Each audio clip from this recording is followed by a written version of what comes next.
Deadly Tarantula Girl coming to you from my private serpentarium tonight to show you my beautiful Poecilotheria metallica post molt. Some people call this a Gooty Sapphire Ornamental because it is one of the most spectacular blue tarantulas that there is in the world. Some of you might have seen my time-lapse video in which I actually have 10 hours of footage of her molting, and I sped it all up in 2 minutes so you can see the whole process.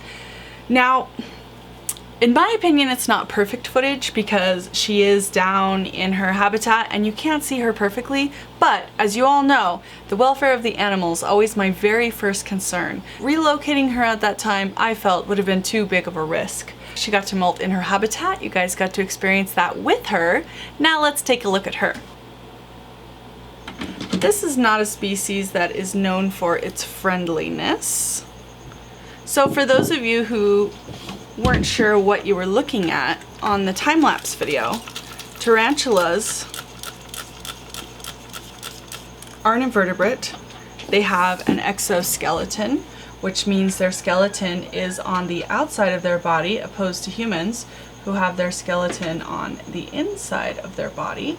And when they outgrow this skeleton, they actually hydraulically pump a layer of moisture in between their old skeleton and their new skeleton, and it usually starts to split along the carapace, and they just very slowly pull out of it. They pull all their legs in, kind of like how you have to pull off a turtleneck shirt.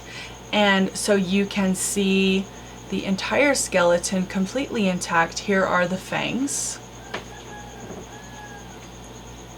The abdomen kind of shrivels up a little bit after it molts. Now, if I didn't know the gender of this animal, I would look at this time and examine the book lungs to try and see what the genitalia looks like. I happen to know this is a mature female, so I can see what the genitalia look like, but I happen to know this is a mature female. I actually have two giant, beautiful, mature females, and they're looking for love. So if you have a mature male Metallica, Poecilotheria metallica, that you would like to send my way for a breeding loan, that would be awesome. You can comment below. You can email me at deadlytarantulagirl@yahoo.com, and that would be amazing. And I would show your animal breeding with my animal, and it would be really weird and crazy. Let's look at her now. This is the Metallica post-molt, and usually after a molt, they are as bright and beautiful as they will ever be. They're typically pretty ravenous, and this is actually, once they get fed up and watered, the perfect time to breed. So I'm more anxious than ever to get a male in here and get her bred. Like many Poecilotheria, she has kind of a tree bark pattern on her abdomen, and she also has the bright yellow banding that warns one of venom, danger, but she also has the striking blue sapphire coloration that makes this animal so incredibly unique. This animal's from the Gooty mountain range.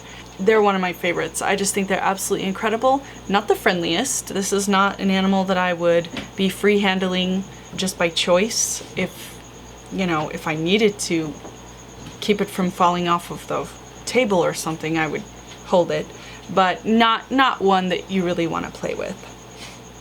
So I hope you guys got a good look at this beautiful girl. If you have any questions about this species, I have lots of videos about their care, and I believe I have these animals breeding on camera, not this female, but another female and male. I have exact care and all kinds of other things about Poecilotheria and Poecilotheria metallica in general. Comment below and let me know what your favorite species is, and I'll see you guys tomorrow.